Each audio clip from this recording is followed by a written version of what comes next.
ẹ kú dédé àkókò yìí gbogbo ẹ̀yin olólùfẹ́ ìkànnì Jígí Alára, ìkànnì kẹrìnlélógún tó fi ìkàlẹ̀ sí ìlú Ìbàdàn, ìpínlẹ̀ Ọ̀yọ́, ilé tí a ti ń sọ ọ̀rọ̀ bí àkọlé ìtàn tó jẹ́ wípé pẹ̀lú ìmísí Odùduwà ní gbogbo ọ̀rọ̀ tó ń jáde láti ẹnu wa. Ẹ̀yin olùgbọ́ wa, a dúpẹ́ fún bí ẹ ṣe ń bá wa lọ.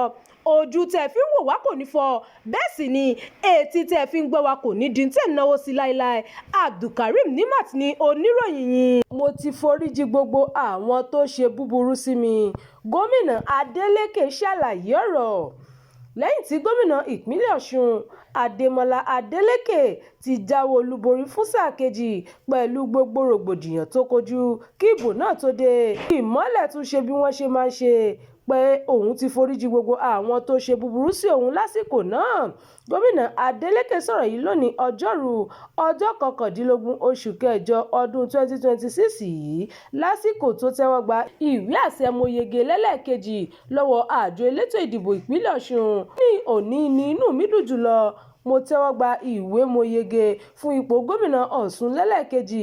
Mo ti dáríjì gbogbo àwọn tó ṣe aburú sí mi. Bẹ́ẹ̀ ni gómìnà Adémọ́lá Adeleke fi ìdùnnú ṣàlàyé ọ̀rọ̀.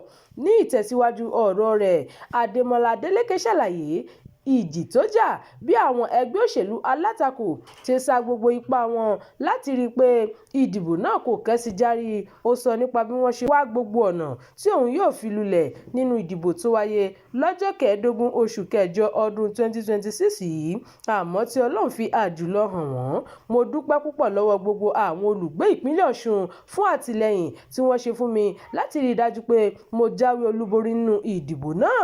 Bákan náà ni mo sì dúpẹ́ lọ́wọ́ ààrẹ Tinubu náà fún ipa àlàáfíà tí wọ́n kó. Mo ń fi àsìkò yìí dá gbogbo ènìyàn ìpínlẹ̀ Ọ̀ṣun lójú pé mi ò ní já yín kulẹ̀ ní sáà kejì yìí náà, màá tún dẹ̀rín pa ẹ̀kẹ́ yín sí ni.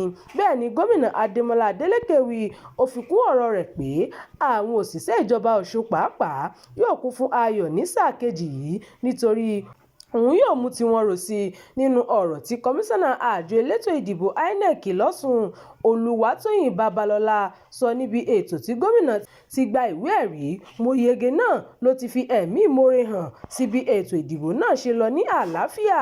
Ó wá rọ gbogbo àwọn ẹgbẹ́ òṣèlú tó kù láti fi ààyè gba àlàáfíà kí ètò ìdìbò àpapọ̀ tó ń bọ̀ ní ọdún 2027 náà lè lọ ní ìrọwọ́rọsẹ̀. Ìròyìn fún ti àkókò yìí kò ní jù báyìí lọ. Ẹ má gbàgbé láti tẹ̀lé ìkànnì yìí, ẹ máa bá wa pín ká kí ẹ sì fi èròǹgbà yín sí abala àríwísí.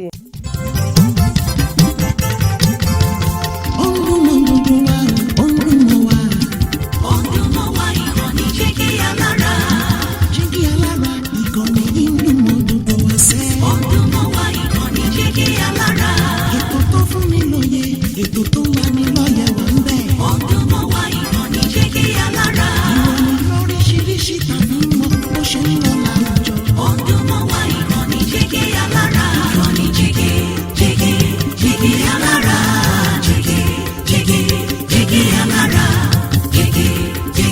Jígí Alára. Jígí Alára. Ìkànnì Jígí Alára 24, bàbá gbogbo.